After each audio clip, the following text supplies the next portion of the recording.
the retail variant cover, and I don't know like how much in the weeds you are with this stuff, but like, you know, Marvel offers so-and-so comic book store that's like, you can have your own very specific variant. You can put your logo on the back of the book. It's your variant. You know, here's an artist just did this cover, and now you can go sell it. And it was a smart thing because it basically was like, okay, you as a comic book store, instead of you needing to like sell your customers on like some story that you're not invested in, or maybe sell your customers on, or you have to be a reader, right? So you got to know, hey, here's what's happening in Ghost Rider. You should pick up this run because it's really, really great.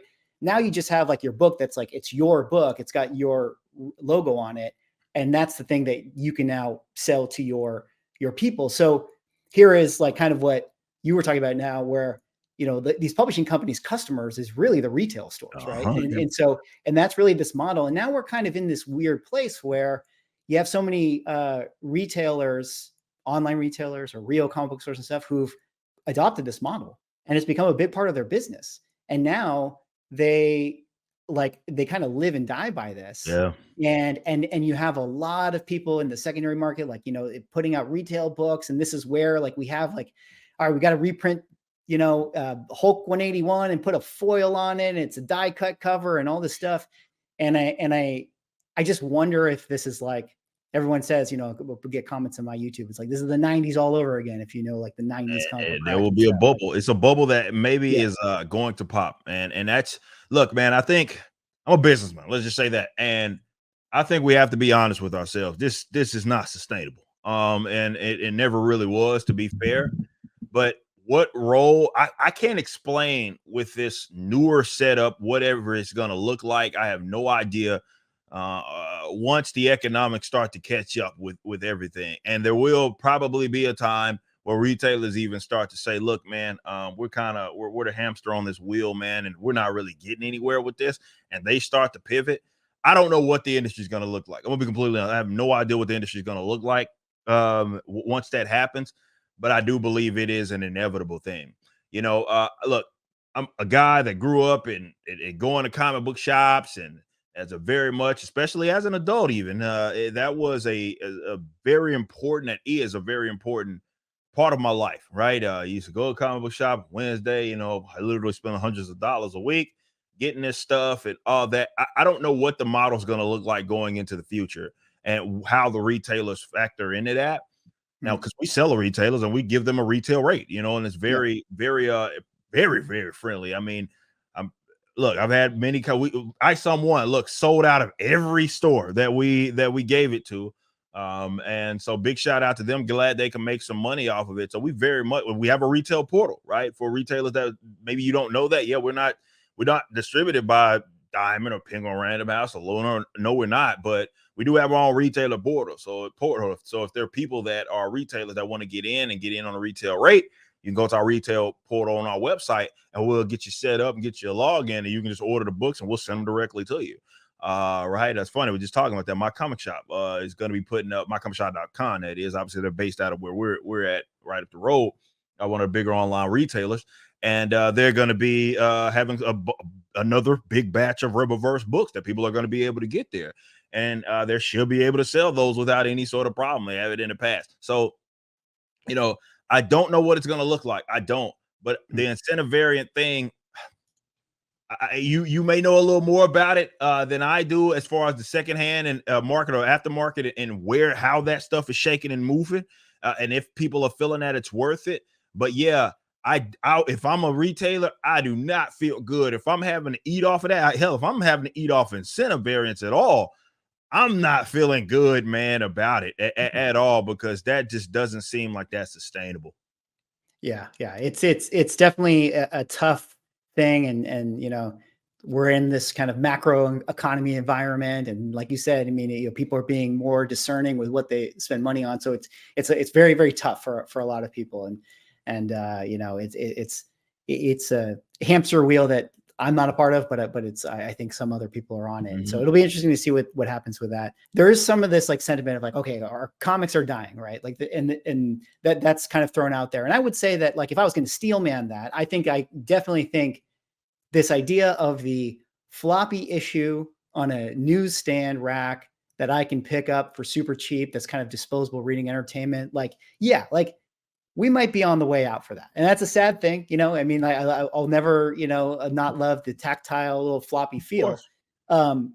But clearly there is still interesting comic books. And you guys, when you did Isom, you did like a larger trade format that's more of like a trade paperback. And there's probably some, I don't know what the numbers are. We can never really actually know what the numbers are, but I assume if you ask any comic book shop, they'll tell you like, yeah, our trade paperbacks sell pretty well. And then like the floppies are like dudes in their 40s, like buying Yeah. that stuff. You know what I mean? Yeah. And so what do you think about, I guess, the floppy and the format and like how that, like you chose not to do that. I mean, maybe it's because you just wanted to have a little more of a premiere thing and do 90 pages and tell a bigger story, which is great for reading. But like, what's your just thoughts on doing a floppy? Like, did you ever want to do that? Or are you just like, nah, man, that doesn't make sense?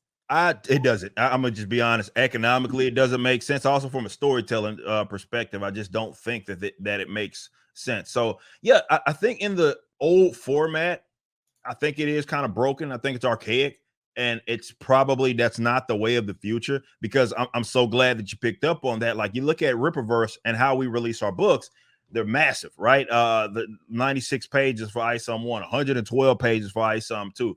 It'll be comparable to as far as Yaira and Alpha Core, those are comparable to Isom 1 in terms of their their style and setup. So that doesn't mean that each book is going to be 90 pages, but I don't see us ever probably releasing like a floppy issues. There's no real money in that for us.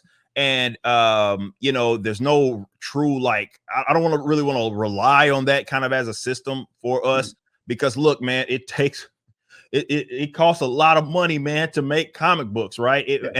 And so in order to try to recoup fees, I think it makes more sense to have a longer format and really target readers, right? Really target the person that's going to sit down and go through that actual book. That to me is going to be the way of the future. If this is going to make sense, you kind of get a glimpse of that with what's going on with the Japanese market and how that is as far as the output and what's happening. Yes, we get it. Shonen has their own magazine, but when you look at what's happening in the West and how those are being pushed, they're being pushed on like what's on my bookshelf back there, and it's like these 100 to 200 page books, right? And volumes. That's how they're being released, and that's what's making the money, So for us, that makes the most sense. I love that model also from a creative perspective because it's not as limiting. All of our writers that have been around the block love this format. The Chuck Dixons of the world, they love this format of being able to tell a story that's tell their story and having the allotted pages to be able to do their best work. So even creatively, it makes more sense, at least to us, to do it with that in mind. Sure, if I really would have wanted to make some more money and just bleed these customers dry, yeah, I could technically take Isom 1 and like try to break it up in a floppy, but I wouldn't lead with that as a business plan. That just doesn't make a lot of sense to us. So I get it. It's cheap, and maybe I do think, and I add this to it. This is probably, and a lot of people going to disagree with me, but from what I'm looking at from a businessman perspective, it makes more sense.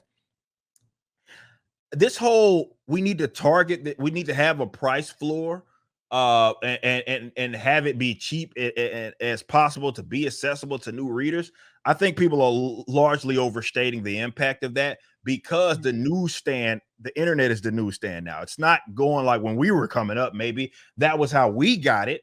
I think that's gone, and people know what books it is that they want to get, and they're learning about that information from like the internet. The internet is the new newsstand. I'm not saying that there aren't people that may go into a comic book shop and see something and may not know about it, but look, that's not the usual suspects, let's say, that are buying the comic book. That's just not the reality. It was when we were coming up because the technology wasn't there. Now we got these bad boys. It's basically a computer and our nose is in it the entire time. People know exactly what it is that they want to get, and they know they're able to make informed purchases.